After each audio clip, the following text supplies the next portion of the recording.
Jom teman saya makan jepuk durian homemade.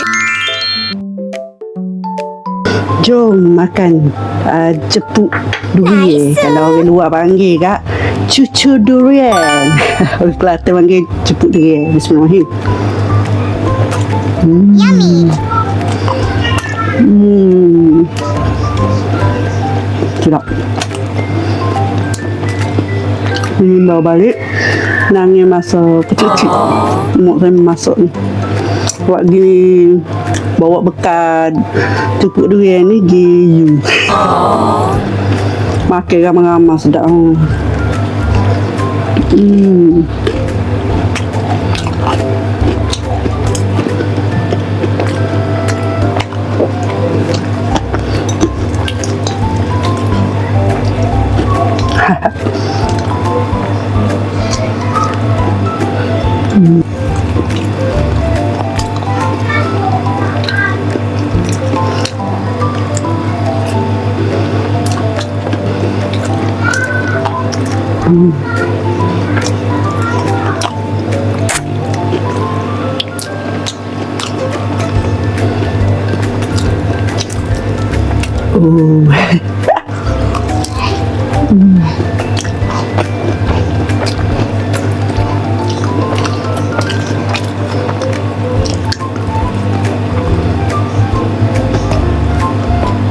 Tak.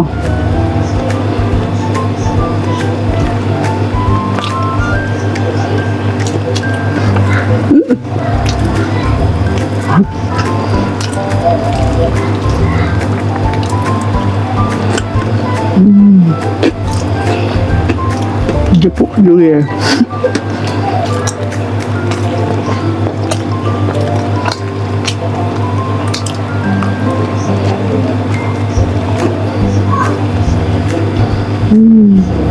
Jangan lupa subscribe, like, komen, share video ini. Terima kasih.